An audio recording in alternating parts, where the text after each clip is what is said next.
Le gouvernement dit, l'article 415-416, 2 mois d'avance, 2 mois de caution. Il n'y a pas de frais d'agence. Le gouvernement va au-delà. On te dit, si un propriétaire te parle de frais d'agence, il faut appeler au 1378 pour dénoncer. Il va avoir une pénalité. Mais les gens ne le font pas.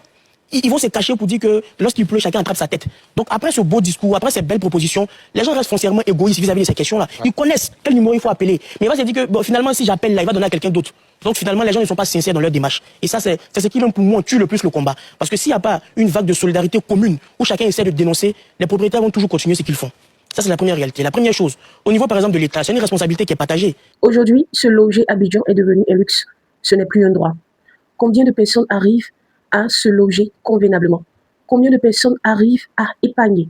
Combien de personnes arrivent à vivre normalement?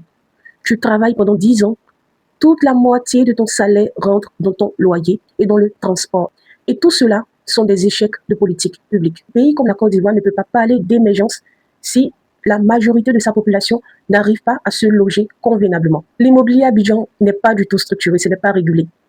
Chacun fixe le prix qu'il veut, il n'y a pas de sanctions et il n'y a aucune limite liée à l'augmentation. L'État ivoirien doit mettre en place une politique pour encadrer, pour plafonner les loyers, selon la zone d'habitation. Par exemple, pour les habitants de Cocody, voici le loyer qui est fixé en fonction du nombre de pièces, en fonction du confort de l'habitation et de la sécurité.